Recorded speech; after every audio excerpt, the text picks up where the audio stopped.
Item ಯಾವುದೇ ಇರಲಿ try ಮಾಡಿ ಆಚಿ ಚಿಕನ್ ಮಸಾಲಾ. ಆಚಿ ಚಿಕನ್ ಮಸಾಲಾ.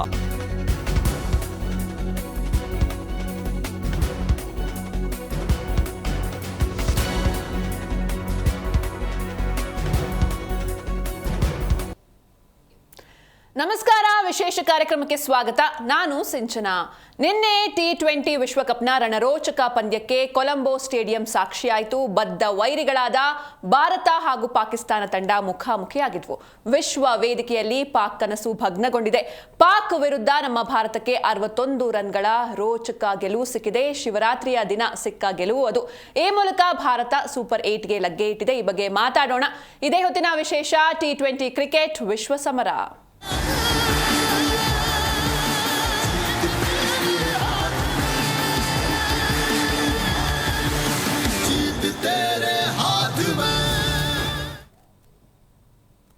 ಎಸ್, ಈ ಬಗ್ಗೆ ಮಾತಾಡೋದಕ್ಕೆ ನಮ್ಮ ಜೊತೆ ಪ್ರೇಮ್ ಕುಮಾರ್ ಇದ್ದಾರೆ. ಹೆಲೋ ಪ್ರೇಮ್ ಸರ್, ಕಾರ್ಯಕ್ರಮಕ್ಕೆ ಸ್ವಾಗತ. ಎಸ್ ಸರ್, ಇನ್ನು ನಿನ್ನೆ ಹಬ್ಬದ ದಿನ ಒಂದು ಗೆಲುವು ಸಿಕ್ಕಿದೆ ನಮ್ಮ ಭಾರತಕ್ಕೆ. ಮೊದಲನೇದಾಗಿ ಏನ್ ಹೇಳ್ತೀರಾ ಇದ್ರ ಬಗ್ಗೆ? ಗೆಲುವು ಸಿಗತ್ತೆ ಅಂತ ಗೊತ್ತಿತ್ತು ಮೇಡಮ್ ಮೊದ್ಲೇನೆ. ಭಾರತಕ್ಕೆ ಜಯದ ರಾತ್ರಿ ಆದ್ರೆ ಪಾಕ್ಗೆ ಸೋಲಿನ ಜಾಗರಣೆ ಹಾಗಾಗ್ಬಿಟ್ಟಿದೆ ಪಾಕಿಸ್ತಾನದು. ಒಂದ್ ಕಡೆಗೆ ಅನ್ಸತ್ತೆ ಪಾಕಿಸ್ತಾನ ಭಾರತದ ಗೆಲುವಿಗೆ ಪಾಕಿಸ್ತಾನ ಬಹಿಷ್ಕಾರ ಆಗ್ತಾ ಇತ್ತು, ಬಂದ್ರೆ ಸೋತ್ ಬಿಡ್ತೀನಿ ಅನ್ನೋದು ನಿನ್ನೆ ಮತ್ತೊಮ್ಮೆ ಪ್ರೂವ್ ಆಯ್ತು.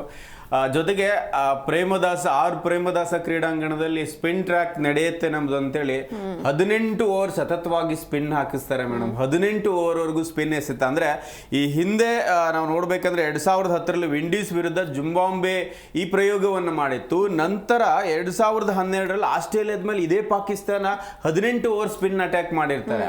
ಬಟ್ ಎಲ್ಲಿ ಅವರು ಸ್ಟ್ರೆಂತ್ ಅನ್ಕೊಂಡ್ ಬಂದಿದ್ರು ಅದ್ರ ಮೇಲೆನೆ ಗದಾ ಪ್ರಹಾರ ಮಾಡ್ಬಿಟ್ರು ಭಾರತೀಯರು. ಒಂದು ಹಂತಕ್ಕೆ 175 ರನ್ ಭರ್ಜರಿ 7 ವಿಕೆಟ್ಗೆ ಭಾರತ ಕಲೆ ಹಾಕತ್ತೆ. ಆದ್ರೆ ಇದರಲ್ಲಿ ಸಿಂಹಪಾಲು ಅಥವಾ ಆ ಒಂದು ಭರ್ಜರಿ ಬ್ಯಾಟಿಂಗ್ ಕೊಡುಗೆ ಕೊಟ್ಟಿದ್ದೆ ನಮಗೆ ಕಿಶನ್. 77 ರನ್, ಜಸ್ಟ್ 40 ಬಾಲಿಗೆ 10 4 3 ಭರ್ಜರಿ ಸಿಕ್ಸರ್ ಇದೆ ಅದರಲ್ಲಿ. ಈ ಒಂದು ಪಿಚ್ ಅಲ್ಲಿ ನಿನ್ನೆ ಸೂರ್ಯ ಮ್ಯಾಚ್ ಮುಗಿದ ಮೇಲೆ ಹೇಳ್ತಾ ಇದ್ರು ಮೇಡಮ್, ನಾವು ಮ್ಯಾಚ್ ನ ಒಂದು ಗೇಮ್ ಪ್ಲಾನ್ ಹಾಕೊಂಡಿದ್ದೀವಿ. ಪ್ರೇಮದಾಸ ಹೇಗಿದೆ, ಪಿಚ್ ತುಂಬಾ ಕ್ರಿಟಿಕಲ್ ಇದೆ, ಸ್ಲೋ ಬ್ಯಾಟಿಂಗ್ ಹೋಗ್ಬೇಕು, 6 ಹೊಡಿಬಾರ್ದು ಅಂತ. ಅನಿಲ್ ಕುಂಬ್ಳೆ ಸಮೇತ ನಿನ್ನೆ ಕಾಮೆಂಟ್ರಿ ಬಾಕ್ಸ್ ಅಲ್ಲಿ ಅದನ್ನ ಹೇಳ್ತಿರ್ತಾರೆ. ಈ ಸ್ಟೇಡಿಯಂ ಅಲ್ಲಿ 6 ಹೊಡಿತೀನಿ ಅನ್ನೋದನ್ನ ಸ್ವಲ್ಪ ಹೊತ್ತು ಮರಿಬೇಕು ಬ್ಯಾಟ್ಸ್ಮನ್ ಗಳು, ಆ ರೀತಿ ಜವಾಬ್ದಾರಿತ ಆಟ ಆಡ್ಬೇಕಂತ. ಆ ಸೂರ್ಯ ಅದನ್ನ ಹೇಳ್ತಾರೆ, ನಾವೆಲ್ಲ ಗೇಮ್ ಪ್ಲಾನ್ ಅಲ್ಲಿ ಇದ್ವಿ, ಗೇಮ್ ಪ್ಲಾನ್ ಇಂದ ಔಟ್ ಆಗಿರೋದು ಕಿಶನ್, ಅವ್ರಿಗೆ ಶಬಸ್ಗಿರಿ ಹೇಳ್ಬೇಕು. ಒಂದು ವಿಕೆಟ್ ಹೋದಾಗ ನಮ್ಮಲ್ಲಿ ಒಂದು ಆತಂಕ ಇದ್ದದನ್ನ ದೂರ ಮಾಡ್ಬಿಡ್ತಾರೆ. ಯಾಕಂದ್ರೆ ಮೊದಲನೇ ಓವರ್ ಇಂದಾನೆ ನಾಯಕ ಸಲ್ಮಾನ್ ಅಗಾ ಒಂದು ಸ್ಪಿನ್ ಬೌಲಿಂಗ್ ಕಾರ್ಯಕ್ಕೆ ಬರ್ತಾರೆ ಮೇಡಮ್. ಬಂದ ತಕ್ಷಣ ನಮಗೆ ದೊಡ್ಡ ಆಘಾತ ಅನ್ನಂಗೆನೆ ಮತ್ತೆ ಆಸ್ ಯೂಸಲ್ ಆಗಿ ಡಕ್ ಆಗ್ಬಿಡ್ತಾರೆ ನಮ್ಮ ಅಭಿಷೇಕ್ ಶರ್ಮಾ ಮೇಲೆ ಸಾಕಷ್ಟು ನಿರೀಕ್ಷೆ. ನೆಟ್ಸ್ ಅಲ್ಲಿ ಬರೀ ಸ್ಪಿನ್ನರ್ ಮೇಲೆನೆ ಬೌಲಿಂಗ್ ಮಾಡಿಸಿ ಅವರು ಅಭ್ಯಾಸ ಮಾಡಿರ್ತಾರೆ, ದೂರ ಹೊಡಿತಾರೆ ವರುಣ್ ಚಕ್ರವರ್ತಿಗೆ. ಆದ್ರೆ ಮತ್ತೆ ಪರ್ಫಾರ್ಮ್ ಮಾಡೋದ್ರಲ್ಲಿ ಫೇಲ್ಯೂರ್ ಆಗ್ತಾರೆ. ಈ ಒಂದು ನಂತರ 2ನೇ ಓವರ್ ಅಲ್ಲಿ ಅದನ್ನ ಒಂದು ಕಡೆ ಪಾಕಿಸ್ತಾನ ಕಡೆ ಒಂದು ತಂಡ ವಾಲ್ತಾ ಇದೆ, ಬೌಲಿಂಗ್ ಮುನ್ನಡೆ ನಡೆಸ್ತಾ ಇದೆ ಅಂದವಾಗನೇ ಕಿಶನ್ ಭರ್ಜರಿ ಶಾಹಿನ್ ಶಾ ಅಫ್ರಿದಿಗೆ 6 ಬಾರಿಸುವ ಮೂಲಕ ಅದನ್ನ ಮರ್ಸೆ ಬಿಡ್ತಾರೆ. ಅಲ್ಲಿಂದ ಶುರು ಆಗತ್ತೆ ಈ ಟ್ರ್ಯಾಕ್ ಸ್ಪಿನ್ನಿಂಗ್ ನೆರವಾಗ್ತಿದ್ಯಾ ಅಥವಾ ಹೇಗೆ ಅನ್ನೋದನ್ನ ತುಂಬಾ ಜವಾಬ್ದಾರಿತವಾಗಿ ಅರ್ಥಕೊಂಡು ಫುಲ್ ಕವರ್ ಆಗಿ ಮೈ ಮೇಲೆ ಎತ್ಕೊಂಡು ಬಾಲನ್ನ ನೀಟಾಗಿ ಆಚೆ ಹಾಕ್ತಿರ್ತಾರೆ. ನಿಜಕ್ಕೂ ಕಿಶನ್ಗೆ ಹ್ಯಾಟ್ಸಪ್ ಹೇಳ್ಬೇಕು. ಯಾಕಂದ್ರೆ ಇವರು ಮೊದಲೇ ನಮ್ಮ ಈ T20 ವಿಶ್ವಕಪ್ಗೆ 15 ಬಳಗದಲ್ಲಿ ಇರ್ತಾರೆ ಅನ್ನೋ 2 ತಿಂಗಳ ಹಿಂದೆ ಇವ್ರ ಸುದ್ದಿನೇ ಇರ್ಲಿಲ್ಲ ಮೇಡಮ್. ರಾಂಚಿಂದ ಇಂಥದ್ದೊಂದು ಪ್ರತಿಭೆ ಮತ್ತೆ ಬರುತ್ತೆ ಅನ್ನೋದಿರ್ಲಿಲ್ಲ. ಅವ್ರ ಹೆಸರು ಮರಿತಾ ಇದ್ರು. ಆ ಹೊತ್ತಿಗೆನೆ ದೇಶೀಯ ಕ್ರಿಕೆಟ್ ಅಲ್ಲಿ ಒಳ್ಳೆ ಹೆಸರು ಮಾಡ್ಕೊಂಡು ಆ ಕಂಬ್ಯಾಕ್ ನಿಜ. ಈ ಒಂದು ಕಂಬ್ಯಾಕ್ ತುಂಬಾ ಅದ್ಭುತವಾಗಿತ್ತು. ನಂತರ ತಿಲಕ್ ವರ್ಮಾ ನಾವು ಸ್ಲೋ ಆಡ್ತಾರೆ ಅಂತ ಒಂದ್ ಸ್ವಲ್ಪ ಬೇಜಾರು ಅನಿಸ್ತಾ ಇತ್ತು ಆಡ್ಬೇಕಾದ್ರೆ, ಏನ್ ಇಷ್ಟೊಂದು ಸ್ಲೋ ಆಗಿ ಆಡ್ತಿದ್ದಾರೆ ಇವರು ಅಂತ. ಬಟ್ ನಂತರ ಪಾಕಿಸ್ತಾನದ ಕುಸಿತ ಕಂಡಾಗ ಅಲ್ಲೊಬ್ಬ ವಿಕೆಟ್ ನಿಲ್ಸ್ಲಿಕ್ಕೆ ಒಬ್ಬ ಬೇಕಾಗಿತ್ತು ಅನ್ನೋ ಹಂತ ಬಂತು. ನಂತರ ಸೂರ್ಯಕುಮಾರ್ ಅಷ್ಟೇ ಅದ್ಭುತವಾಗಿನೇ ಆಟ ಆಡಿದ್ರು. ಇಲ್ಲಿ ಎಲ್ಲೋ ಒಂದ್ ಕಡೆಗೆ ಭಾರತದ ಭದ್ರ ಬ್ಯಾಟಿಂಗ್ ಪಡೆಯ ಜಲಕ್ಕನ್ನ ನೋಡದೆ ಹೋದ್ರು ಒಂದು ಒಳ್ಳೆ ಮತ್ತ. ಯಾಕಂದ್ರೆ 155 ಇವ್ರ ಮೇಲೆ ನಾವು ICC ಇದ್ರಗಳಲ್ಲಿ ಹೈಯೆಸ್ಟ್ ಇತ್ತು, 160 ಒಳಗೇನೆ ಇದ್ ಸ್ಕೋರ್ ಅನ್ನ. 175 ಒಂದ್ ವೇಳೆ ಪಾಕಿಸ್ತಾನ ಚೇಸ್ ಮಾಡಿದ್ರೆ ಹೈಯೆಸ್ಟ್ ಸ್ಕೋರ್ ಚೇಸಿಂಗ್ ಆಗ್ತಾ ಇತ್ತು. ಪಾಕಿಸ್ತಾನ ಅದ್ರ ಹತ್ರಕ್ಕೂ ಸಹ ಬರಕ್ ಆಗ್ಲಿಲ್ಲ. ನೀನು ಎಸ್, ಇನ್ನೊಂದ್ ಕಡೆ ಈ ಹ್ಯಾಂಡ್ ಶೇಕ್ ವಿಚಾರ ಸಾಕಷ್ಟು ಸದ್ದು ಮಾಡ್ತಾ ಇತ್ತು. ಈ ಸಲ ಅದ್ ನಡೆಯುತ್ತಾ ಇಲ್ವಾ ಅಂತ, ಬಟ್ ಅದೇ ರೀತಿ ಕಂಟಿನ್ಯೂ ಆಗಿದೆ. ಇದ್ರ ಬಗ್ಗೆ ಏನ್ ಹೇಳ್ತೀರಿ? ನಿಜ ಅವ್ರಿಗೆ ಹ್ಯಾಂಡ್ ಶೇಕ್ ಮಾಡ್ಬೇಕನ್ನೋ ಫೀಲಿಂಗ್ಸ್ ನ ಅವರು ನಮಗೆ ಮತ್ತೊಮ್ಮೆ ಕೊಟ್ಟಿಲ್ಲ. ಈ ಒಂದು ಇದಕ್ಕೂ ಕೂಡ ಎಲ್ಲ ಆಗ ಹೋಗಿದೆ. ಯಾಕಂದ್ರೆ ನಾವು ಕಾರ್ಗಿಲ್ ಅಂತ ಯುದ್ಧಗಳಾದ್ಮೇಲೂ ಕೂಡ ಸರಣಿಗಳನ್ನ ಆಯೋಜನೆ ಮಾಡಿದಲ್ಲಿ ಹೋಗಿದ್ದೇವೆ, ಆಡಿದ್ದೇವೆ, ಅವ್ರ ಜೊತೆ ಶೇಖರಣೆ ಕೂಡ ಮಾಡಿದ್ದೇವೆ. ನಂತರ ಈಗ ಬಂದ ಬೆಳವಣಿಗೆಯಲ್ಲಿ ಅವರು ಅದನ್ನ ಉಳಿಸ್ಕೋತಾ ಇಲ್ಲ ನೋಡಿ. ಅವ್ರ ಸ್ಟೇಟ್ಮೆಂಟ್ಗಳೇ ಬೇರೆ ತರ ಇರುತ್ತೆ, ನಾವು ಆಡಲ್ಲ, ಈ ಬಹಿಷ್ಕಾರ ಮಾಡಿರ್ತಕ್ಕಂಥ ಬಾಂಗ್ಲಾವನ್ನ ನೀವು ಎಂಟ್ರಿ ಮಾಡ್ಕೊಳ್ಳಿ, ಬೇರೆ ಬೇರೆ ಕಾರಣಗಳನ್ನ ಇಟ್ಬಿಟ್ಟು ಇದೆಲ್ಲ ಓಕೆ ಆದ್ರೆ ನಾವು ಆಡ್ತೀವಿ ಅನ್ನೋ ಈ ಒಂದು ಹೇಳಿಕೆಗಳೆಲ್ಲವೂ ಕೂಡ ಮತ್ತಾರಿಗೂ ಸೆಕೆಂಡ್ ಮಾಡಬೇಕು ಅನ್ಸಲ್ಲ. ಜೊತೆಗೆ ಅವರು ಕೂಡ ಕ್ರೀಡಾ ಮನೋಭಾವದಿಂದ ಬಂದು ಯಾವುದೇ ಸ್ಟೇಟ್ಮೆಂಟ್ ಕೊಡದೆ ನಾವು T20 ಬರ್ತಾ ಇದೀವಿ, ಭಾರತದ ಮೇಲೆ ಆಡ್ತೀವಿ, ಆ ಖುಷಿ ಇದೆ ಅಂತ ಹೇಳಿದ್ರೆ ಸೆಕೆಂಡ್ ಮಾಡೋ ಪ್ರಯತ್ನ ಏನಾಗ್ತಿತ್ತು ಏನೋ ಗೊತ್ತಿಲ್ಲ.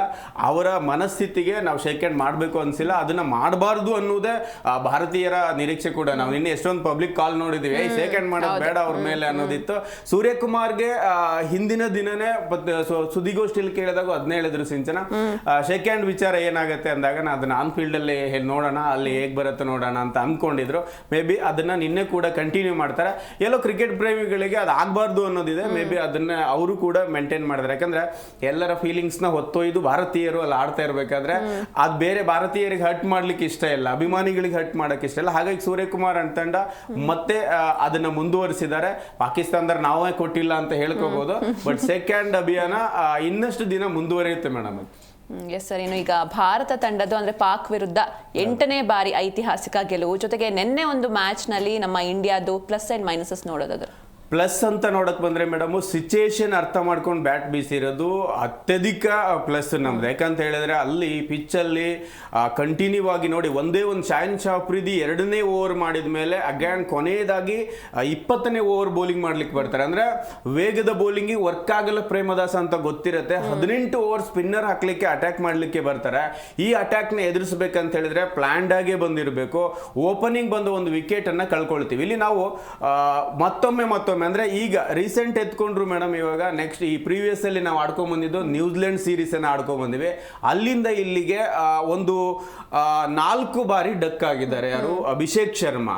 ಈ ಒಂದು 6 T20 ಮ್ಯಾಚ್ ಅಲ್ಲಿ 4 ಬಾರಿ ಡಕ್ ಆಗಿದ್ದಾರೆ. ಈ ವಿಶ್ವಕಪ್ ಅಲ್ಲಿ 2ನೇ ಬಾರಿ ಇದು. ಮೊದಲ ಮೇಲೆನೆ ನಾವು ಅಮೆರಿಕ ಮೇಲೆ ಆಡಾಗ ಡಕ್ ಆಗ್ತಾರೆ, ನಂತರ 2ನೇ ಪಂದ್ಯದಲ್ಲಿ ಅವರು ಆರೋಗ್ಯ ಕಾರ್ಡ್ನಿಂದ ಆಡಲ್ಲ. ನಿನ್ನೆ ಕೂಡ ಸಾಕಷ್ಟು ನಿರೀಕ್ಷೆ ಇತ್ತು ಅವ್ರ ಮೇಲೆ, ಡಕ್ ಆಗ್ತಾರೆ. ಇದು ಒಂದು ಮೈನಸ್. ಸಿಚುಯೇಷನ್ ನೋಡಿ ಸ್ವಲ್ಪ ನಿಧಾನಗತಿಯಲ್ಲಿ ಆಯ್ಕೆ ಮಾಡಬಹುದು, ಅಥವಾ ಶಾರ್ಟ್ ಸೆಲೆಕ್ಷನ್ ಅವರು ಬದಲಾವಣೆ ಮಾಡ್ಕೊಳ್ಬೇಕು. ಆಫ್ ಸೈಡ್ ವಿಭಾಗದಲ್ಲಿ ಪಿಚ್ ಖಾಲಿ ಇದೆ, ಅಥವಾ ಪಿಚ್ಚಿನ ಗತಿ ಅರ್ಥ ಮಾಡ್ಕೊಳ್ಳಿಕ್ಕೆ ಸ್ಕ್ರೀಸ್ ರೊಟೇಟ್ ಮಾಡಬಹುದು. ಯಾಕಂದ್ರೆ ಬಿಗ್ ಹಿಟ್ ಮಾಡುವ ಸಾಮರ್ಥ್ಯ ಇದೆ. ಪಿಚ್ ಅನ್ನ ಅರ್ಥ ಮಾಡ್ಕೊಂಡ್ಮೇಲೆ ಏನ್ ಡಾಟ್ ಬಾಲ್ ಆಗಿರುತ್ತೆ ಅದನ್ನ ಕನ್ವರ್ಟ್ ಮಾಡೋ ಕೆಪಾಸಿಟಿ ಅವ್ರಿಗೆ ಇರೋದ್ರಿಂದ ಸ್ವಲ್ಪ ಸಿಚುಯೇಷನ್ ಅರ್ಥ ಮಾಡ್ಕೊಂಡು ಬ್ಯಾಟ್ ಬೀಸ್ಬೇಕು. ಇಲ್ಲ ಅಂತ ಹೇಳಿದ್ರೆ ಅವರ ವೈಯಕ್ತಿಕ ಸಾಧನೆ ಮೇಲೆ, ಯಾಕಂದ್ರೆ ಟೀಮ್ ಇಂಡಿಯಾದಲ್ಲಿ ಡಗೌಟ್ ಅಲ್ಲಿ ತುಂಬಾ ಜನ ಇದ್ದಾರೆ, ಸಂಜು ನನಗೆ ಅವಕಾಶ ಸಿಗ್ತಾ ಇಲ್ಲ ಅಂತ ಕಾಯ್ತಾ ಇದ್ದಾರೆ. ಹಾಗಾಗಿ ಒಂದು ಬದಲಾವಣೆ ಮಾಡ್ಕೊಳ್ಳೇಬೇಕು. ಮೈನಸ್ ಅಂತ ಹೇಳಿದ್ರೆ ಅದು ನನಗನ್ಸೋ ಪ್ರಕಾರ ಅಭಿಷೇಕ್ ಶರ್ಮಾ. ಅದನ್ನು ಹೊರತುಪಡಿಸಿದ್ರೆ ನಿನ್ನೆ ಕಂಪ್ಲೀಟ್ಲಿ ಸ್ಟ್ರೆಂತ್ ಆನಿತ್ತು. ಹಾರ್ದಿಕ್ ಪಾಂಡ್ಯ ಎಲ್ಲೋ ಒಂದು ಅವಸರಕ್ಕೆ ಬ್ಯಾಟಿಂಗ್ ಮಾಡ್ಲಿಕ್ಕೆ ಬಂದಾಗ ಅದ್ಭುತವಾಗಿ 6 ಹೊಡೆಯಕ್ಕೆ ಹೋಗಿ ಔಟ್ ಆಗ್ತಾರೆ. ನಂತರ ಬೌಲಿಂಗ್ ಅಂತ ಬಂದಾಗ ಅದನ್ನು ಮ್ಯಾಚ್ ಮಾಡ್ತಾರೆ ಮೇಡಮ್. ಯಾಕಂತ ಹೇಳಿದ್ರೆ ಇಲ್ಲಿ 175 ರನ್ ಅಂತ ಅಂದಾಗ ದೊಡ್ಡ ಮೊತ್ತ. ಅದನ್ನ ಕಲೆ ಹಾಕ್ಲಿಕ್ಕೆ ಬಂದಾಗ ಪವರ್ ಪ್ಲೇ ರನ್ ಬರಬಾರ್ದು ಅನ್ನೋದೇ ಉದ್ದೇಶ ಇರುತ್ತೆ. ನಿಜಕ್ಕೂ ಮೊದಲ ಹೊಸ ಬೌಲ್ ಅಲ್ಲಿ ನಮಗೆ ಹಾರ್ದಿಕ್ ಪಾಂಡ್ಯ ಕೊಟ್ಟಾಗ ಏನ್ ಮಾಡ್ತಾರೆ ಅನ್ನೋ ನಿರೀಕ್ಷೆ ಇತ್ತು. ಮೊದಲಿಗೆ ವಿಕೆಟ್ ತಗೋತಾರೆ. ಅದರಲ್ಲೂ ಕೂಡ ಬಹಳ ಇನ್ಫಾರ್ಮ್ ಅಂತೇಳಿ ಫರಾನ್ ಮೇಲೆ ನಿರೀಕ್ಷೆ ಇಟ್ಕೊಂಡ್ ಬಂದಿದ್ರು.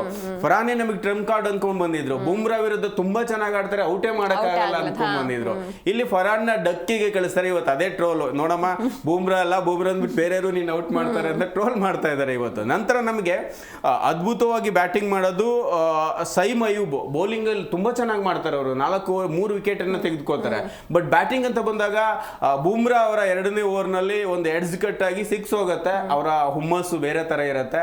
ನೆಕ್ಸ್ಟ್ ಬಾಲು ಬೂಮ್ರಾ ಯಾಕೆ ನಂಬರ್ 1 ಅನ್ನೋದನ್ನ ಸೂಚನೆ ಮಾಡುತ್ತೆ.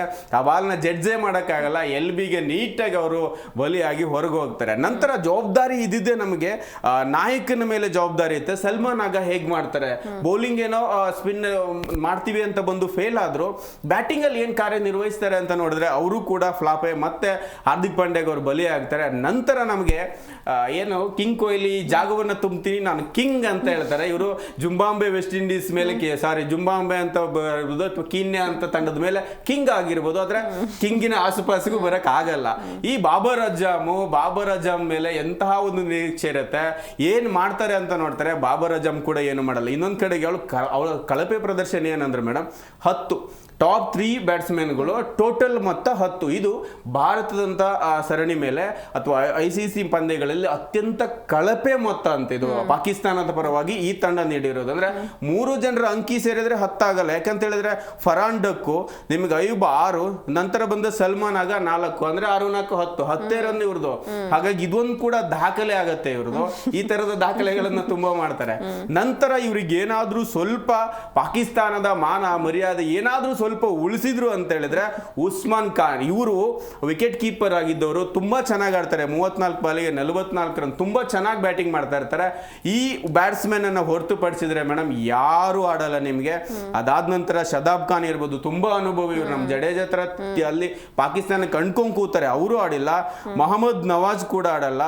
ಇನ್ನು ನಮ್ಗೆ ಯಾವುದೇ ಒಬ್ಬ ಆಟಗಾರನಿಂದ ಒಳ್ಳೆಯ ನಿರೀಕ್ಷೆನೆ ಬರಲ್ಲ ಅಲ್ಲಿ. ಎಲ್ಲಿಂದ ಬರಕ್ ಹೋಗುತ್ತೆ ಮೇಡಮ್? 18 ಓವರ್ ಒಳಗಿನ ಅವರು 100ಕ್ಕೆ ಆಲ್ಔಟ್ ಆಗ್ತಾ ಇದ್ರು.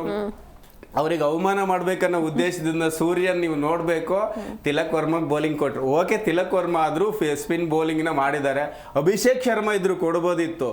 ಅವರಿಗೆ ರಿಂಕು ಸಿಂಗ್ ಕೈಲಿ ಬೌಲಿಂಗ್ ಹಾಕಿಸ್ತಾರೆ. ಹೊಡ್ಕೊಳಪ್ಪ, ನಿನಗೊಬ್ಬ ಅನುಭವಿ ಇಲ್ದೇ ಇರೋ ಬೌಲರ್ ಕೊಡ್ತಾ ಇದ್ದೀನಿ ಅಂತ ರಿಂಕು ಸಿಂಗ್ ನಾಯಕ ಬೌಲಿಂಗ್ ಕೊಟ್ಟು ನಮ್ಮಲ್ಲೂ ಕೂಡ ಆದ್ ಬೀದಿಲ್ ಸ್ಪಿನ್ನರ್ ಮಾಡೋರಿಗೆ ಸಿಗ್ತಾರೆ. ಅಂತದ್ರಲ್ಲಿ ಟೀಮ್ ಇಂಡಿಯಾಕ್ಕೆ ಆಯ್ಕೆ ಆದ್ರೆ ಮಾಡಲ್ವಾ ಅಂತ ರಿಂಕು ಸಿಂಗ್ ಕೈ ಬೌಲಿಂಗ್ ಕೊಟ್ಟಾಗ ತುಂಬಾ ನಗೆಪಾಟ್ಲಿಗೆ ಈಡಾಗತ್ತೆ. ರಿಂಕುನ್ ಕೂಡ ಎದುರಿಸಕ್ ಆಗಲ್ಲ ಅವರಿಗೆ. ಹಾಗಾಗಿ 100 ರನ್ ಒಳಗೆ ಆಲ್ಔಟ್ ಆಗ್ಬೇಕಾಗಿತ್ತು. ಕುಲ್ದೀಪ್ ಯಾದವ್ ಒಂದು ಕೈ ಚೆಲ್ಲಿದ್ರು ಕ್ಯಾಚು. ಅದಾದ ಬಳಿಕ ಅವ್ರದೇ ಆದ ಬೌಲಿಂಗ್ ಅಲ್ಲಿ ತಿಲಕ್ ವರ್ಮಾ ಒಂದು ಕ್ಯಾಚ್ ಕೈ ಬಿಡ್ತಾರೆ. ಅಲ್ಲೇನಾದ್ರೂ ಕ್ಯಾಚ್ ಇಟ್ಕೊಂಡಿದ್ರೆ 100 ಒಳಗೆ ಆಲ್ಔಟ್ ಆಗ್ತಾ ಇದ್ರು. 114 ರನ್ನಿಗೆ ಸರ್ವ ಪತನ ಕಾಣ್ತಾರೆ. ನಂತರ ಮ್ಯಾಚ್ ಮುಗಿದ ಮೇಲೆ ಸಲ್ಮಾನ್ ಆಗ ಹೇಳ್ತಾರೆ, ನಾವು ಅಕಾಡೆಮಿಕ್ ಇಯರ್ ಅಲ್ಲಿ ಪಾಕಿಸ್ತಾನದ ಪರವಾಗಿ ಆಡಿರೋ ಸ್ಪಿನ್ನರ್ಗಳನ್ನ ನೆಚ್ಕೊಂಡು ಬಂದಿದ್ದೆ. ನಾನು ತುಂಬಾ ಒಳ್ಳೆ ಸ್ಪಿನ್ ಮಾಡಿದ್ದೀವಿ, ಆದ್ರೆ ಎಲ್ಲಿ ಸ್ಟ್ರೆಂತ್ ಅನ್ಕೊಂಬಂದು ಅವರೇ ವೀಕ್ ಆಗೋದ್ರು. ನಾವು ಸ್ಪಿನ್ ಹಾಕ್ಬಿಟ್ಟೇನೆ ಸೋತೀವಿ ಅಂತ ಅವ್ರ ಸ್ಟೇಟ್ಮೆಂಟ್ ನ ಅವರೇ ಉಲ್ಟಾ ಕೊಟ್ಕೋತಾರೆ. ಇನ್ನೊಂದ್ ಕಡೆಗೆ ಮೇಡಮ್, ಸ್ಪಿನ್ನರ್ ಅಂತ ಬಂದಾಗೇನೆ ಇವರಿಗೆ ಉಸ್ಮಾನ್ ತಾರಿಕ್ನೇ ಎತ್ಕೊಂಡ್ ಬಂದಿದ್ರು. ಅವ್ರನ್ನ ಸ್ಲೋ ಆಂಗಲ್ ಅಲ್ಲಿ ತುಂಬಾ ಚೆನ್ನಾಗಿ ಬೌಲಿಂಗ್ ಮಾಡ್ತಾರೆ ಅಂತ. ಆ ಸ್ಲೋ ಆಂಗಲ್ ಗೆ ಶಿವಮ್ ದುಬೆ 6 ಹೊಡೆದು ನೀನು ಎಷ್ಟು ಸ್ಪೀಡ್ ಹಾಕ್ತೀಯ ನೋಡೋಣ, ಹೊಡೆದ್ಬಿಡ್ತೀನಿ ಅಂತ ಹೊಡೆದ್ರು. ಆಮೇಲೆ ವಿಕೆಟ್ ತೆಗೆದು ಡ್ಯಾಮೇಜ್ ನ ಯಾರೂ ಮಾಡಲಿಲ್ಲ.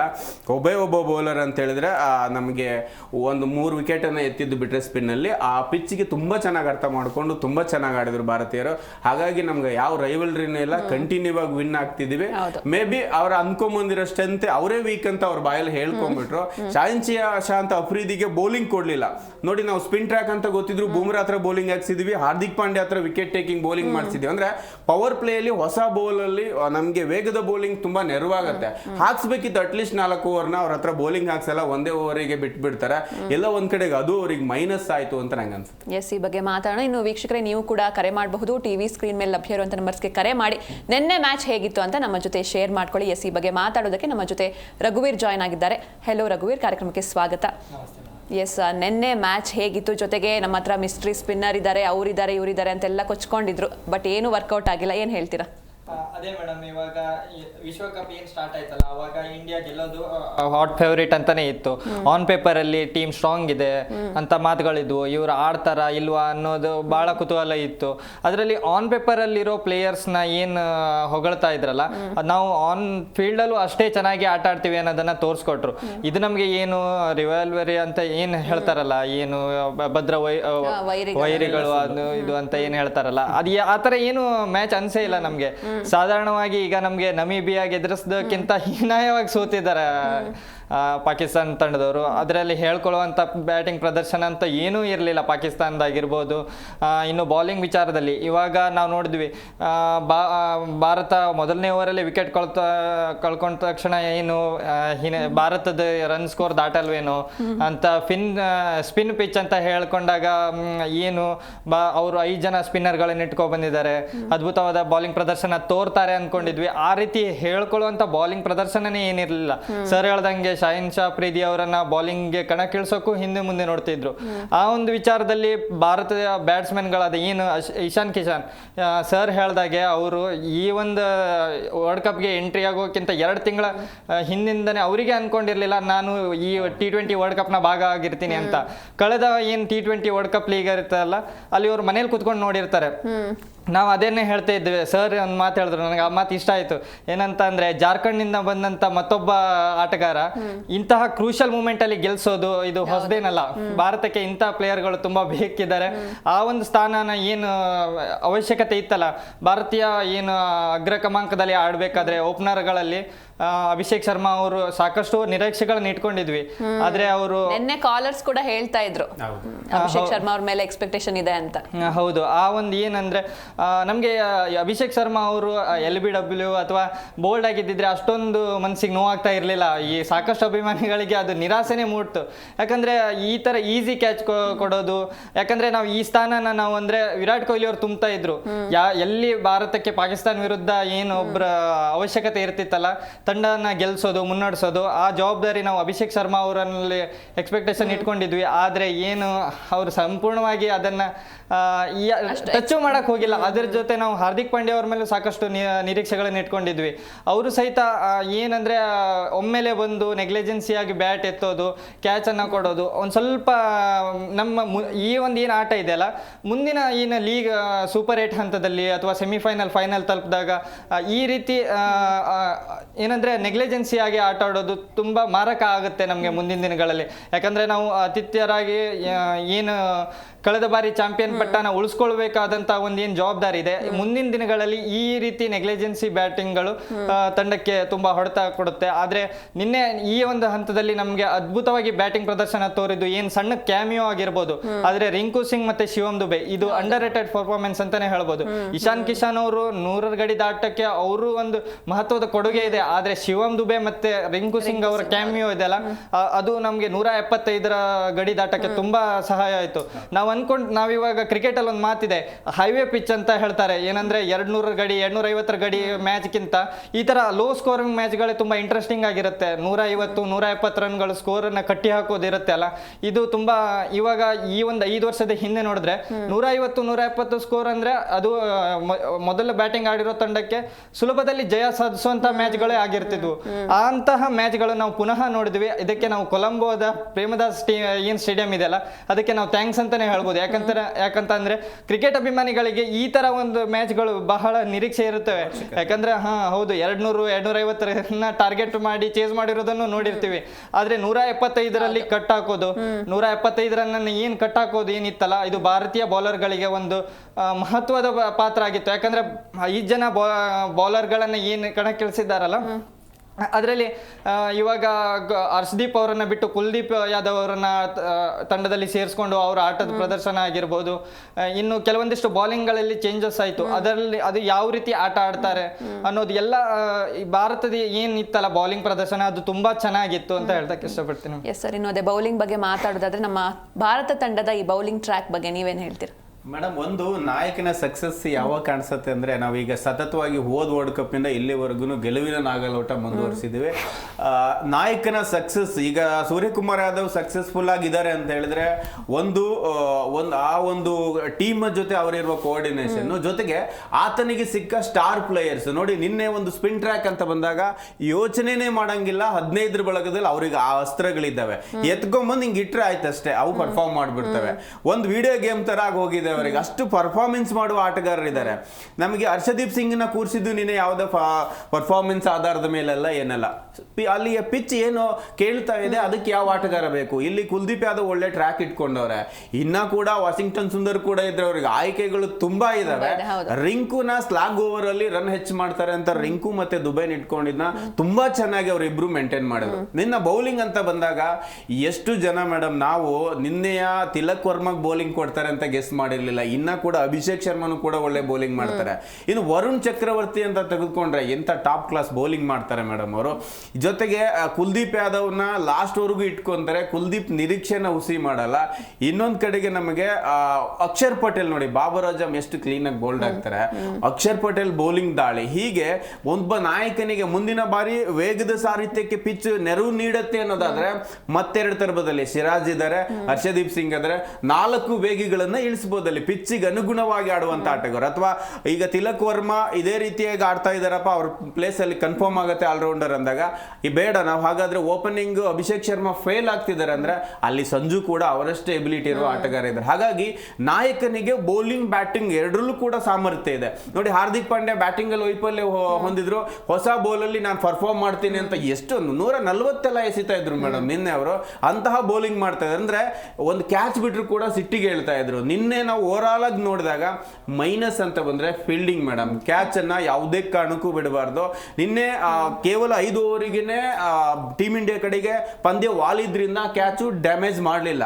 ಒಂದು ವೇಳೆ ಕ್ರೂಸಿಯಲ್ ಇದ್ದವಾಗಾದ್ರೆ ಒಂದೊಂದು ಕ್ಯಾಚ್ ಕೂಡ ಮಿಸ್ ಮಾಡುತ್ತೆ. ನಮಗೆ ಕುಲ್ದೀಪ್ ಯಾದವ್ ಕ್ಯಾಚ್ ಬಿಟ್ಟಿರೋದಿರ್ಬೋದು, ಅಥವಾ ಬಾಲ್ ಮೇಲೆ ಇದ್ರೆ ಹಿಡ್ಕೋಬೇಕು. ನೋಡಿ, ಒಮ್ಮೆ ರಿಂಕು ಸಿಂಗ್ ಕ್ಯಾಚ್ ಹಿಡ್ಕೋತಾರೆ, ಸಲ್ಮಾನ್ ಆಗ ಅವ್ರ ಬಾಲ್ ಮೇಲೆ ಹೋದಾಗ ಹಾರ್ದಿಕ್ ಪಾಂಡ್ಯ ಸೆಲೆಬ್ರೇಷನ್ ಮಾಡ್ತಾ ಇರ್ತಾರೆ. ಅಂದ್ರೆ 100% ಅವ್ರು ಕ್ಯಾಚ್ ಹಿಡಿತಾರೆ ಅನ್ನೋ ನಂಬಿಕೆ. ಆ ರೀತಿಯ ಫೀಲ್ಡಿಂಗ್ ಇರಬೇಕು. ಕ್ಯಾಚ್ ಹಿಡಿದ್ರೋ ಇಲ್ಲ ಅಂತೂ ತಿರುಗಿ ನೋಡ್ಲಿಲ್ಲ ಪಾಂಡ್ಯ, ಸೆಲೆಬ್ರೇಟ್ ಮಾಡ್ತಾ ಇದ್ರು. ಹಾಗಾಗಿ ಬಾಲ್ ಮೇಲಿದ್ರೆ ಹಿಡಿತಾರೆ ಅನ್ನೋ ಒಂದು ನಂಬಿಕೆ ಇರಬೇಕು. ಆ ಫೀಲ್ಡಿಂಗ್ ಅಲ್ಲಿ ಒಂದು ಕೊಂಚ ಬದಲಾವಣೆ ಮಾಡ್ಕೊಳ್ಬೇಕು. ಯಾಕಂದ್ರೆ ಒಂದೊಂದು ಕ್ಯಾಚ್ ಕೂಡ ಬಹಳ ಮ್ಯಾಚಿನ ಒಂದು ಗೇಮ್ ಪ್ಲಾನ್ ಚೇಂಜ್ ಮಾಡ್ಬಿಡುತ್ತೆ. 100% ಹಂಗಾಗುತ್ತೆ. ಹಾಗಾಗಿ ಅದೊಂದು ವಿಭಾಗ ಚೇಂಜ್ ಮಾಡ್ಕೊಂಡ್ರೆ ಬೌಲಿಂಗ್ ಬ್ಯಾಟಿಂಗ್ ಎರಡು ಕೂಡ ಕಪ್ಪೆತ್ತಲಿಕ್ಕೆ ಸದೃಢವಾಗಿದೆ. ಸೂಪರ್ 8ಗೆ ಹೋಗಿದ್ದೀವಿ. ಮುಂದೆ ನಾವು ಟ್ರೋಫಿಯನ್ನ ಎತ್ತಬೇಕು. ಪಾಕಿಸ್ತಾನ ಅವು ಇವು ಎಲ್ಲ ಬಿಟಾಕೋದು ನಮ್ಗೆ ಬಂದ ತಂಡವನ್ನ ಗೆದ್ದು ಹೋಗಿದ್ದೀವಿ. ಇನ್ನು ಮುಂದಿನ ಇನ್ನೊಂದು ಅಭ್ಯಾಸ ಪಂದ್ಯ ಇದೆ, ಅಲ್ಲಾದ್ರೂ ಅಭಿಷೇಕ್ ಶರ್ಮಾ ಚೇತರಿಸ್ಕೋಬೇಕು. ನೆಕ್ಸ್ಟ್ ಒಂದು ಲೀಗ್ ಅಂತ ಕೊನೆಯ ಮ್ಯಾಚ್ ಇದೆ. ಇನ್ನೊಂದು ಪಾಕಿಸ್ತಾನಕ್ಕೆ ಕೂಡ ಕೊನೆಯ ಮ್ಯಾಚ್ ಇದೆ. ಅವ್ರೇನಾದ್ರೂ ಅಲ್ಲಿ ಸೋತ್ರೆ ಅವ್ರು ಔಟ್ ಆಗ್ತಾರೆ. ಮುಂದಿನ ಹಂತಕ್ಕೆ ಬೇರೆ ತಂಡ ಎಂಟ್ರಿ ಆಗುತ್ತೆ. ಹಾಗಾಗಿ ರನ್ ರೇಟ್ ಆಧಾರದ ಮೇಲೂ ಪಾಕಿಸ್ತಾನಕ್ಕೆ ಟೆನ್ಷನ್. ಬಟ್ ಟೀಮ್ ಇಂಡಿಯಾ ತುಂಬಾ ಚೆನ್ನಾಗಿದೆ, ಎಕ್ಸಿಕ್ಯೂಟ್ ಮಾಡಬೇಕು. ನಾವು ಈಗ ಸತತವಾಗಿ ಹಾಲಿ ಚಾಂಪಿಯನ್, ಎಲ್ಲೂ ಕೂಡ ಯಾರು ಕಪ್ಪೆತ್ತಿಲ್ಲ, ಡಿಪೆಂಡಿಂಗ್ ಚಾಂಪಿಯನ್ ಹೊಡೆದಿರೋ ಇತಿಹಾಸ ಇಲ್ಲ. ಅದೊಂದು ಸೃಷ್ಟಿ ಮಾಡಬೇಕು ಅಂತ ಅಭಿಮಾನಿಗಳು ಕಾಯ್ತಾ ಇದೀವಿ. ಯಾಕಂದ್ರೆ ನಮ್ದೇ ದೇಶದಲ್ಲಿ ನಡೀತಾ ಇರೋದ್ರಿಂದ ನಮ್ಗೆ ಒಂದು ಅಡ್ವಾಂಟೇಜ್ ಇದೆ. ಎಸ್, ಒಬ್ರು ಕಾಲರ್ ಇದ್ದಾರೆ, ಮಾತಾಡ್ಸೋಣ. ನಾಗೇಶ್ ಅಂತ. ನಮಸ್ತೆ ಮೇಡಮ್. ನಮಸ್ತೆ. ಎಲ್ಲಿಂದ ಕಾಲ್ ಮಾಡ್ತಿದ್ದೀರಾ ಸರ್? ಮೇಡಮ್, ನಾವು ಕೊಪ್ಪ ಮಧುರ್ ತಾಲೂಕಿಂದ ಮೇಡಮ್. ಓಕೆ, ನಿನ್ನೆ ಮ್ಯಾಚ್ ಹೇಗಿತ್ತು? ಮೇಡಮ್ ಮ್ಯಾಚ್ ಮಾತ್ರ ಅದ್ದೂರಿ ಆಗಿತ್ತು. ಹಾ, ಆದರೆ ಏನಪ್ಪಾ ಅಂದ್ರೆ ನಾವು ಕ್ರಿಕೆಟ್ ಸುಮಾರು ಒಂದು 35 ವರ್ಷದಿಂದ ನೋಡ್ತಾನೆ ಇದೀವಿ. 92 90 ಅವಾಗ ಸಾಲಿಂದಲೂ. ಬಟ್ ಏನಪ್ಪಾ ಅಂದ್ರೆ ಈಗ ಓಪನಿಂಗ್ ಸ್ಲಾಟ್ ಹೆಂಗಿದ್ರು ಇವನು ಅಭಿಷೇಕ್ ಶರ್ಮಾ ಫೇಲ್ ಆಗ್ತಾ ಇದಾರೆ ಈಗ. ಹೌದಲ್ವಾ? ಫೇಲ್ ಆಗ್ತಾ ಇರೋದ್ರಿಂದ ಹೆಂಗಿದ್ರು ಫೇಲ್ ಆಗ್ತಾರೆ ಹಿಟ್ಟರ್ ಬೇಕು ನಮ್ಗೆ. ಮೇನ್ ಇಂಪಾರ್ಟೆಂಟ್ ಇಂಡಿಯನ್ ಟೀಮ್ಗೆ ಸ್ಟಾರ್ಟಿಂಗ್ ಒಬ್ಬರ ಮೇಲೆ ಭರವಸೆ ಇಲ್ಲಾಂದ್ರೆ ಇನ್ನೊಬ್ರು ಆಡ್ತಾರೆ. ಈಗ ಅಭಿಷೇಕ್ ಶರ್ಮನ ಇಶಾನ್ ಕಿಶನ್ ಬಂದ್ಮೇಲೆ ಸ್ವಲ್ಪ ಯಾಕೆ ಅವರು ಸ್ವಲ್ಪ ಫೇಲ್ ಆಗ್ಬಿಟ್ರು. ಹೌದೌದು. ಹೌದಲ್ವಾ? ಅವ್ರಿಗೆ ಏನ್ ಮಾಡ್ಬೇಕು ಅಂತಂದ್ರೆ ಇಶಾನ್ ಕಿಶನ್ ಫಸ್ಟ್ ಡೌನ್ ಹಾಕೋಬೇಕು. ಅಭಿಷೇಕ್ ಶರ್ಮಾ ಓಪನಿಂಗ್ ಇರ್ಬೇಕು. ಇಲ್ಲ ಇವ್ನು ಯಾರು ಇನ್ನೊಬ್ರು ಇದಾರಲ್ಲ ಮೇಡಮ್, ನಮ್ಮ ಆಂಧ್ರದ ಪ್ಲೇಯರು ಸಂಜು ಸ್ಯಾಮ್ಸನ್ ಇದಾರೆ. ಸಂಜು ಸ್ಯಾಮ್ಸನ್ ಅಲ್ಲ ಸರ್, ತಿಲಕ್ ವರ್ಮನ್ನ ಓಪನಿಂಗ್ ಹಾಕೊಂಡ್ರೆ ನಾನು ಹೇಳೋದೇನಪ್ಪಾ ಅಂದ್ರೆ ಒಬ್ರು ಔಟ್ ಆದ್ರೆ ಅಭಿಷೇಕ್ ಶರ್ಮಾ ಔಟ್ ಆದ್ರೂ ನಾನು ಹೇಳೋದು ಇಶಾನ್ ಕಿಶನ್ ಡಾಮಿನೇಟ್ ಮಾಡ್ತಾರೆ. ಅವಾಗ ಅಲ್ಲಿ ವಿಕೆಟ್ ಕಾಪಾಡ್ಕೊಳಕೋಸ್ಕರವಾಗಿ ತಿಲಕ್ ವರ್ಮಾ ನಮ್ಗೆ ಒಳ್ಳೆ ಇಂಪಾರ್ಟೆಂಟ್ ಆಗಿರ್ತಾರೆ. ತಿಲಕ್ ವರ್ಮಾ ವಿಕೆಟ್ ಕಾಪಾಡ್ಕೊಳೋದು, ಒಬ್ರು ಚಾರ್ಜಿಂಗ್ ಹಿಟ್ಟಿಂಗ್ ಆಡೋರು ಒಬ್ರು. ಹಂಗಿದ್ರೆ ಏನಾಗುತ್ತೆ ಅಂದ್ರೆ ಟೀಮ್ ಬ್ಯಾಲೆನ್ಸಿಂಗು ಸಖತ್ತಾಗಿ ಇನ್ನೂ ಚೆನ್ನಾಗಿರುತ್ತಲ್ಲ ಅಂತ ನಾನು ಹೇಳೋದು ಇದನ್ನ. Okay, thank you sir call ಮಾಡಿದ್ದಕ್ಕೆ. ಎಸ್, ಇನ್ನು ರಘುವೀರ್ ಅವರೇ, ನಿನ್ನೆ ನಾವು ಪಾಕಿಸ್ತಾನ ತಂಡ ನೋಡ್ತಾ ಹೋಗೋದಾದ್ರೆ ಒಂದು ರೀತಿ ಕಳಪೆ ಪ್ರದರ್ಶನ. ಸೊ ನಮ್ಮ ಭಾರತ ತಂಡನ ನೋಡಿ ಭಯಪಟ್ರ ಅವರು ಸ್ಟಾರ್ಟಿಂಗ್ ಅಲ್ಲೇ, ಹೇಗೆ ಅನ್ಸುತ್ತೆ ನಿಮ್ಗೆ? ಹೌದು ಮೇಡಮ್, ಅಂದ್ರೆ ಅವ್ರು ಸ್ಟಾರ್ಟಿಂಗ್ ಇಂದಾನೆ ಎದುರಿಸ್ಕೊಂಡು ಬಂದ್ರು. ಇವಾಗ ನಾವ್ ಏನ್ ಅನ್ಕೊಂಡಿದೀವಿ ಅಂದ್ರೆ ಪಾಕಿಸ್ತಾನ ಏನ್ ಹಳೆ ಟೀಮ್ ಇತ್ತಲ್ಲ, ಆ ಟೀಮ್ಗೆ ಆ ಟೀಮ್ ಜೊತೆ ಕಂಪೇರ್ ಮಾಡಿದ್ರೆ ಇಂಡಿಯಾ ಜೊತೆ ಕಂಪೇರ್ ಅಲ್ಲ, ಆ ಟೀಮ್ ಕಂಪೇರ್ ಮಾಡಿದ್ರೆ ಇವ್ರು ದೂರ ತನಕ ಲೆಕ್ಕಕ್ಕೂ ಬರೋದಿಲ್ಲ. ಯಾಕಂದ್ರೆ ಆ ತರ ಬೌಲಿಂಗ್ ಲೈನ್ಅಪ್ ಗಳಿದ್ದಂತ ಪಾಕಿಸ್ತಾನ ಟೀಮ್ ಅನ್ನ ಇವಾಗ ನಾವು ಭಾರತ ಜೊತೆ ಕಂಪೇರ್ ಮಾಡಕ್ಕೂ ಆಗ್ತಾ ಇರ್ಲಿಲ್ಲ. ಇವಾಗ ಅಂದ್ರೆ ಅಫ್ಘಾನಿಸ್ತಾನ್ ಟೀಮು ಇವರಿಗೆ ಸೋಲ್ಸುತ್ತೆ.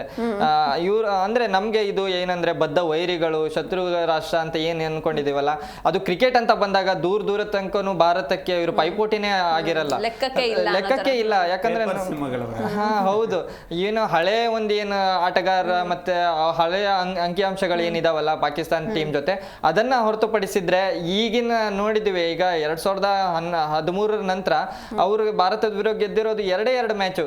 ಅದು ಒಂದು T20 ವರ್ಲ್ಡ್ ಕಪ್ ಅಲ್ಲಿ ಮತ್ತೊಂದು ಚಾಂಪಿಯನ್ಸ್ ಟ್ರೋಫಿಯಲ್ಲಿ. ಅದಕ್ಕಿಂತ ಅಂದ್ರೆ ಕ್ಲೀನ್ ಸ್ವೀಪ್ ಮಾಡ್ಕೊಂಡ್ಬಿಟ್ಟಿದ್ದಾರೆ. ವರ್ಲ್ಡ್ ಕಪ್ ಅಲ್ಲಂತೂ ಕ್ಲೀನ್ ಸ್ವೀಪ್ ಇದೆ. ಇನ್ನು T20 ಅಂಕಿಅಂಶ ನೋಡಿದ್ರೆ 8-1 ಎಲ್ಲಿದೆ ಲೆಕ್ಕಾಚಾರ ಇದು? ಅಂದ್ರೆ ಈ ಪಾಕಿಸ್ತಾನ ನಮ್ಗೆ ಯಾವ ಹಂತದಲ್ಲೂ ನಮ್ಗೆ ಅವರು ಸರಿಸಾಟಿನೇ ಇರಲ್ಲ. ಅಂತ ಒಂದು ಪಾಕಿಸ್ತಾನ ಟೀಮ್ ಅನ್ನ ಎದುರಿಸಬೇಕಾದ್ರೆ ನಮ್ಗೆ ಭಾರತಕ್ಕೆ ಜಾಸ್ತಿ ಏನು ತಲೆ ಕೆಡಿಸ್ಕೊಳ್ಳುವಂತ ವಿಚಾರನೇ ಇರ್ಲಿಲ್ಲ. ಇವಾಗ ನಮ್ ಮುಂದಿನ ಏನ್ ವಿಚಾರ ಇರುತ್ತೆ ಅಂದ್ರೆ ಭಾರತಕ್ಕೆ ಕಪ್ ಗೆಲ್ಲೋದು ಸೂಪರ್ 8 ಹಂತದಲ್ಲಿ ಯಾವ ರೀತಿ. ಈಗ ನಮ್ಮಲ್ಲೇ ಸ್ವಲ್ಪ ಕೆಲವೊಂದಿಷ್ಟು ಗೊಂದಲಗಳಿದಾವೆ. ಇವಾಗ ಕಾಲರ್ ಅದೇ ಹೇಳ್ತಾರೆ, ಅಗ್ರ ಕ್ರಮಾಂಕದಲ್ಲಿ ಒಬ್ಬರು ಸರಿಯಾದ ಸಾಥ್ ನೀಡ್ತಾ ಇಲ್ಲ. ಇವಾಗ ನಾವು ಏನು ಲೀಗ್ ಮ್ಯಾಚ್ ನಡೀತಾ ಇದೆ ಇದರಲ್ಲಿ ನಮ್ಗೆ ಕೆಲವೊಂದಿಷ್ಟು ನ್ಯೂನತೆಗಳಿಂದನೂ ನಾವು ಗೆದ್ಕೊಂಡು ಬರ್ತಾ ಇದೀವಿ. ಯಾಕಂದ್ರೆ ದೊಡ್ಡ ದೊಡ್ಡ ಟೀಮ್ ಅನ್ನ ನಾವು ಎದುರಿಸ್ತಾ ಇಲ್ಲ. ಆದ್ರೆ ಇವಾಗ ನೆಕ್ಸ್ಟ್ ಹಂತಕ್ಕೆ ಹೋದಾಗ ಕೆಲವೊಂದಿಷ್ಟು ಘಟಾನುಘಟಿಗಳು ಟೀಮ್ ಜೊತೆ ಆಡ್ಬೇಕಾದ್ರೆ ನಮ್ಗೆ ಎಲ್ಲರೂ ಬ್ಯಾಟಿಂಗ್, ಇವಾಗ ನಮ್ಮ ಬ್ಯಾಟಿಂಗ್ ಕ್ರಮಾಂಕದಲ್ಲಿ ಹೇಳುವಂತ ಆಟಗಾರರು ಯಾರು ಸರಿಯಾದ ಸಾಥ್ ನೀಡ್ತಾ ಇಲ್ಲ. ಒಬ್ರು ಇಬ್ರು ಇಂದ ಮ್ಯಾಚ್ ಗೆಲ್ಸ್ತಾ ಇದೀವಿ. T20ಗೆ ಅಷ್ಟು ಸಾಕಾಗತ್ತೆ. ಆದ್ರೆ ದೊಡ್ಡ ದೊಡ್ಡ ಪಂದ್ಯಗಳಲ್ಲಿ ಈ ರೀತಿ ಆಟನ ಸಾಕಾಗಲ್ಲ. ಇವಾಗ ನಮ್ಗೆ ಓಪನಿಂಗ್ ಅಲ್ಲಿ ಇವಾಗ ಅಭಿಷೇಕ್ ಶರ್ಮಾ ಅವರು ಮುಂದಿನ ಮ್ಯಾಚ್ ಅಲ್ಲೂ ಸ್ವಲ್ಪ ಅವ್ರು ಚೇತರಿಸ್ಕೊಂಡು ಬ್ಯಾಟಿಂಗ್ ಆಡಿದ್ರೆ ನಮ್ಗೆ ಒಂದು ಹೋಪ್ ಸಿಗುತ್ತೆ. ಇಲ್ಲ, ನಮ್ಮ ಅಗ್ರ ಕ್ರಮಾಂಕದಲ್ಲೂ ನಾವು ಸ್ಟ್ರಾಂಗ್ ಇದ್ದೀವಿ ಅಂತ. ಇನ್ನು ಮಿಡಲ್ ಆರ್ಡರ್ ಅಲ್ಲಂತೂ ನಮ್ಗೆ ರನ್ಗಳೇ ಬರ್ತಾ ಇಲ್ಲ. ಇನ್ನು ಇವಾಗ ಇಶಾನ್ ಕಿಶನ್ ಅವರು ಏನಾದ್ರೂ ಸಮಯೋಚಿತ ಬ್ಯಾಟಿಂಗ್ ಆ ಸ್ಥಾನದಲ್ಲಿ ನಿಂತು ಆಡಿಲ್ಲ ಆಗಿದ್ದಿದ್ರೆ ನಾವು 130 ಒಳಗೆ ಕುಸಿತಾ ಇದ್ವಿ ಏನೋ ಅಂತ ಹೇಳಕ್ ಬರ್ತಾ ಇರ್ಲಿಲ್ಲ. ಯಾಕಂದ್ರೆ ಆ ರೀತಿ ಸ್ಪಿನ್ ಪಿಚ್ ಸ್ನೇಹಿ ಆಗಿರೋದ್ರಿಂದ ಅಲ್ಲಿ ರನ್ಗಳ ನಿರೀಕ್ಷೆ ಕಡಿಮೆ ಇತ್ತು. ಯಾಕಂದ್ರೆ ಪಾಕಿಸ್ತಾನ ಟೀಮ್ ರನ್ ಬಾರಿಸ್ಲಿಕ್ಕೆ ಅವರು ಪರದಾಡ್ತಾ ಇದ್ರು. ಅಂತದ್ರಲ್ಲಿ ಇಶಾನ್ ಕಿಶನ್ ಅವರಿಗೆ ಒಂದ್ ಏನ್ ಲಕ್ ಇತ್ತಂತಾನೆ ಹೇಳ್ಬೋದು. ಯಾಕಂದ್ರೆ ಅವ್ರು ಆ ರೀತಿ ಚೆನ್ನಾಗಿ ಬ್ಯಾಟಿಂಗ್ ನ ಆಟ ಆಡ್ಕೊಂಡು ಬಂದ್ರು. ಇನ್ನು ಪಾಕಿಸ್ತಾನ್ ಬೌಲಿಂಗ್ ವಿಚಾರಕ್ಕೆ ಬಂದಾಗ ಇವಾಗ ಏನು ಅವರು ಉಸ್ಮಾನ್ ತಾರಿಕ್ ಅವರು ಏನು ಕೆಲವೊಂದಿಷ್ಟು ಸ್ಪಿನ್ನರ್ ಗಳನ್ನ ಇಟ್ಕೊಂಡು ಬಂದಿದ್ರಲ್ಲ, ಅದು ಅವ್ರ ಲೆಕ್ಕಾಚಾರದ ಹೊರಗಿತ್ತು ಅಂತ ನನ್ಗನ್ಸುತ್ತೆ. ಯಾಕಂದ್ರೆ ಅವ್ರು ಯಾವ್ದು ಹೇಳ್ಕೊಳ್ಳುವಂತ ಬೌಲಿಂಗ್ ಪ್ರದರ್ಶನ ಸರಿಯಾಗಿ ನೀಡಿಲ್ಲ. ಇನ್ನು ಏನು ಕುತೂಹಲದಿಂದ ಇತ್ತಲ್ಲ ಉಸ್ಮಾನ್ ತಾರಿಕ್ ಅವರನ್ನ ಭಾರತೀಯ ಬ್ಯಾಟ್ಸ್ಮನ್ ಗಳು ಯಾವ ರೀತಿ ಎದುರಿಸ್ತಾರೆ ಅಂತ. ಪಾಸ್ ಬಾಲಿಂಗ್ ಅಂದ್ರೆ ಕಾದ್ ಬಾಲ್ ಹಾಕೋದಕ್ಕಿಂತ ಮಜಾ ಕೊಟ್ಟಿದ್ದು ಕಾದ್ ಹೊಡೆದಿರೋದೇ ಮಜಾ ಇತ್ತು. ಅಂದ್ರೆ ಯಾವ ರೀತಿ ಅಂದ್ರೆ ನಾವು ಶಿವಮ್ ದುಬೆ ಅವರಿಗೆ ಫುಟ್ ವರ್ಕ್ ಮಾಡಲ್ಲ ಅಂತ ಒಂದು ಮಾತುಗಳು, ಅವರಿಗೆ ಟ್ರೋಲ್ ಗಳೆಲ್ಲ ಆಗ್ತಾ ಇದ್ವು. ಇವರು ಬ್ಯಾಟಿಂಗ್ ಅಲ್ಲಿ ಫುಟ್ ವರ್ಕ್ ಇರಲ್ಲ, ನಿಂತಲ್ಲೇ ಹೊಡಿತಾರೆ ಅನ್ನೋ ಮಾತುಗಳು. ಆದ್ರೆ ನಿನ್ನೆ ಅವರು ಒಂದು ಸ್ಟೆಪ್ ಔಟ್ ಮಾಡಿ ಒಂದು ಬೌಂಡ್ರಿಯನ್ನ ಹೊಡಿತಾರೆ ಚೆನ್ನಾಗಿ. ಅಂದ್ರೆ ಶಿವಮ್ ದುಬೆ ಅವರು ಯಾವ ರೀತಿ ಉಸ್ಮಾನ್ ತಾರಿಕ್ ಅವರನ್ನೇ ಅಟ್ಯಾಕ್ ಮಾಡಿರುವಂತ ಆಟ ಐತಲ್ಲ, ಚೆನ್ನಾಗಿತ್ತು. ಓವರ್ ಆಲ್ ಆಗಿ ಹೇಳಕ್ ಬಂದ್ರೆ ಇಂಡಿಯಾ ಟೀಮ್ ಏನಿತ್ತಂದ್ರೆ ಯಾವುದೇ ಕಾರಣಕ್ಕೂ ನಮ್ಗೆ ಇವರು ಒಂದು ಸರಿಸಾಟಿನೇ ಅಲ್ಲ. ನಾವು ಇವರನ್ನ ಹೊಡಿತೀವಿ ಅನ್ನೋ ಲೆಕ್ಕಾಚಾರದಲ್ಲೇ ಬಂದಿದ್ರು. ಹಾರ್ದಿಕ್ ಪಾಂಡ್ಯ ಅವರು ಅದೇ ರೀತಿ ಆನ್ ಫೀಲ್ಡ್ ಅಲ್ಲೂ ತೋರಿಸ್ಕೊಳ್ತಾರೆ. ಒಂದು ಕ್ಯಾಚ್ ಡ್ರಾಪ್ ಆಯ್ತಂದ್ರೆ ಯಾವ ರೀತಿ ಅಗ್ರೆಷನ್ ತೋರಿಸ್ತಾರೆ. ಸೂರ್ಯಕುಮಾರ್ ಯಾದವ್ ಆಗಿರ್ಬೋದು, ಹಾರ್ದಿಕ್ ಪಾಂಡ್ಯ ಅವರಾಗಿರ್ಬೋದು, ಕುಲ್ದೀಪ್ ಯಾದವ್ ಮೇಲೆ ಯಾವ ರೀತಿ ಅಂದ್ರೆ ಕ್ಯಾಚ್ ಅನ್ನ ಡ್ರಾಪ್ ಮಾಡಿರೋದು ಅಂದ್ರೆ ಆ ಒಂದು ವಿಚಾರ ಅದೇನು ದೊಡ್ಡ ಹೊಡೆತ ಕೊಡ್ತಾ ಇರ್ಲಿಲ್ಲ. ಯಾಕಂದ್ರೆ ಕೊನೆಯ ಮೂಮೆಂಟ್ ಅಲ್ಲಿ ಆ ಒಂದು ಕ್ಯಾಚ್ ಡ್ರಾಪ್ ಮಾಡಿರ್ತಾರೆ. ಆದ್ರೆ ಅವರು ಯಾವ ರೀತಿ ಅಂದ್ರೆ ಮೈಂಡ್ ಸೆಟ್ ಇಟ್ಕೊಂಡು ಬಂದಿರ್ತಾರೆ ಅಂದ್ರೆ ಯಾವುದೇ ಒಂದು ಕ್ಯಾಚ್ ಅನ್ನು ಡ್ರಾಪ್ ಆಗಿರ್ಬೋದು, ಯಾವುದೇ ಹಂತದಲ್ಲೂ ನಾವು ಬಿಟ್ಕೊಡ್ಬಾರ್ದು ಅನ್ನೋ ಒಂದು ಏನ್ ಮನಸ್ಥಿತಿ ಇಟ್ಕೊಂಡು ಆಟ ಆಡಕ್ ಬಂದಿದ್ರಲ್ಲ, ಇದು ಭಾರತೀಯ ಮನಸ್ಥಿತಿನ ಅಂದ್ರೆ ಆ ಪ್ಲೇಯರ್ ಗಳ ಏನ್ ಯಾವ ರೀತಿ ಅವರು ಪ್ರಿಪೇರ್ ಆಗಿ ಬಂದಿದ್ರು ಅನ್ನೋದನ್ನ ಎದ್ದು ಕಾಣ್ತಾ ಇತ್ತು ಮೇಡಮ್. ಎಸ್, ಇನ್ನು ಪ್ರೇಮ್ ಸರ್ ಕೊನೆಯದಾಗಿ ಏನ್ ಹೇಳ್ತೀರಾ ನಿನ್ನೆ ಮ್ಯಾಚ್ ಬಗ್ಗೆ? ಒಂದು ಕೊನೆಯದಾಗಿ ಹೇಳೋದಾದ್ರೆ ಟೀಮ್ ಇಂಡಿಯಾ ತುಂಬಾ ಚೆನ್ನಾಗಿದೆ. ಅಂದ್ರೆ ಲೆಗಸಿನ ಮೇಂಟೈನ್ ಮಾಡ್ತಿದೆ. ಅಂದ್ರೆ ಮಿಡ್ಲ್ ಆರ್ಡರ್ಗಳಲ್ಲಿ ಒಬ್ಬ ಸ್ಲೋ ಆಡೋ ಆಟಗಾರ ಬೇಕು. ಮೊದಲೇ ದ್ರಾವಿಡ್ ಇದ್ರು ನಮಗೆ ಮಧ್ಯಮ ಕ್ರಮಾಂಕ ನಿರ್ವಹಿಸಲಿಕ್ಕೆ. ಲಂಕಾ ಅಂತ ಬಂದಾಗ ಅಟ್ಪಟ್ಟು ಇರ್ಬೋದು, ಪಾಕಿಸ್ತಾನ ಅಂತ ಬಂದಾಗ ಮಲ್ಲಿಕು ಯುಹಾನ್ ಅವರು ಆಡ್ತಾ ಇದ್ರು. ನಮಗೆ ಆಸ್ಟ್ರೇಲಿಯಾ ಅಂತಂದ್ರೆ ಮಾರ್ಟಿನ್ ಅಂತ ಆಟಗಾರ ಇದ್ರು. ಹಾಗಾಗಿ ವಿಕೆಟ್ ಹೋದಾಗ ಮಧ್ಯಮ ಕ್ರಮಾಂಕದಲ್ಲಿ ನಿತ್ತಾಡುವ ಆಟಗಾರ ಬೇಕು. ಬೇರೆ ದೇಶಗಳೆಲ್ಲ ಮಿಡ್ಲ್ ಆರ್ಡರ್ ಫ್ಲಾಪ್ ಆಗ್ತಿರೋದು ಆ ಕಾರಣಕ್ಕೆ. ನಮ್ಮಲ್ಲಿ ದ್ರಾವಿಡ್ ನಂತರ ಕೊಹ್ಲಿ ಆ ಕ್ರಮಾಂಕದಲ್ಲಿ ತುಂಬಾ ಚೆನ್ನಾಗಿ ಸಿಚುಯೇಷನ್ ಓಡಾಡ್ತಾ ಇದ್ರು. ನಂತರ ಈಗ ತಿಲಕ್ ವರ್ಮಾ ಆ ಕಾರ್ಯವನ್ನ ಸೂರ್ಯಕುಮಾರ್ ತುಂಬಾ ಚೆನ್ನಾಗಿ ನಿಭಾಯಿಸ್ತಾ ಇದ್ರು. ಹಾಗಾಗಿ ಲೆಗಸಿ ಕಂಟಿನ್ಯೂ ಮಾಡೋದ್ರಿಂದ ಟೀಮ್ ಇಂಡಿಯಾ ಗೆಲ್ತಾ ಇದೆ. ಅಲ್ಲಿ ಫಿನಿಷರ್ಸ್ ಇದ್ದಾರೆ, ಓಪನಿಂಗ್ ಅಲ್ಲಿ ಸೆಹ್ವಾಗ್ ಅಂತ ಆಟಗಾರ ಇದ್ದಾರೆ, ಮಧ್ಯಮ ಕ್ರಮಾಂಕದಲ್ಲಿ ದ್ರಾವಿಡ್ ತರ ಶೈಲಿಯಲ್ಲಿ ಆಡುವ ಆಟಗಾರ ಇದ್ದಾರೆ. ಇನ್ನು ಫಿನಿಷರ್ ಅಂತ ಬಂದಾಗ MS ಧೋನಿಯನ್ನ ನೆನಪು ಮಾಡುವ ಆಟಗಾರ ಇದ್ದಾರೆ. ಹಾಗಾಗಿ ಲೆಗಸಿನ ಟೀಮ್ ಇಂಡಿಯಾ ಕಂಟಿನ್ಯೂ ಮಾಡಿದೆ. ಅದನ್ನೆಲ್ಲ ಎದುರಾಳಿ ತಂಡಗಳು ಮರೀತಾ ಇದಾವೆ. ಹಾಗಾಗಿ ಅವರು ಸೋಲ್ತಾ ಇದ್ದಾರೆ. ಭಾರತ ಆ ನಿಟ್ಟಿನಲ್ಲಿ ಪುಟಿದೇಳ್ತಾ ಇದೆ ಅಂತ ನನಗನ್ಸುತ್ತೆ. ಎಸ್, ಇನ್ನು ಥ್ಯಾಂಕ್ ಯು ಸೋ ಮಚ್ ಇಬ್ಬರಿಗೂ ನಮ್ಮ ಡಿಸ್ಕಷನ್ ಅಲ್ಲಿ ಭಾಗಿಯಾಗಿದ್ದಕ್ಕೆ. ಎಸ್, ನಿನ್ನೆ ಶಿವರಾತ್ರಿ ಹಬ್ಬದ ದಿನ ಒಂದು ರಣರೋಚಕ ಪಂದ್ಯಕ್ಕೆ ನಾವು ಸಾಕ್ಷಿಯಾದ್ವಿ. ಬದ್ಧ ವೈರಿಗಳ ಕಾದಾಟದಲ್ಲಿ ಗೆಲುವು ನಮ್ಮ ಭಾರತ ತಂಡಕ್ಕೆ ಒಲಿದಿದೆ. ಇದಾಗಿತ್ತು ಇವತ್ತಿನ ವಿಶೇಷ. ನೋಡ್ತಾ ಇರಿ ಜೀ ಕನ್ನಡ ನ್ಯೂಸ್, ಸತ್ಯವೇ ಸುದ್ದಿಯ ಜೀವಾಳ.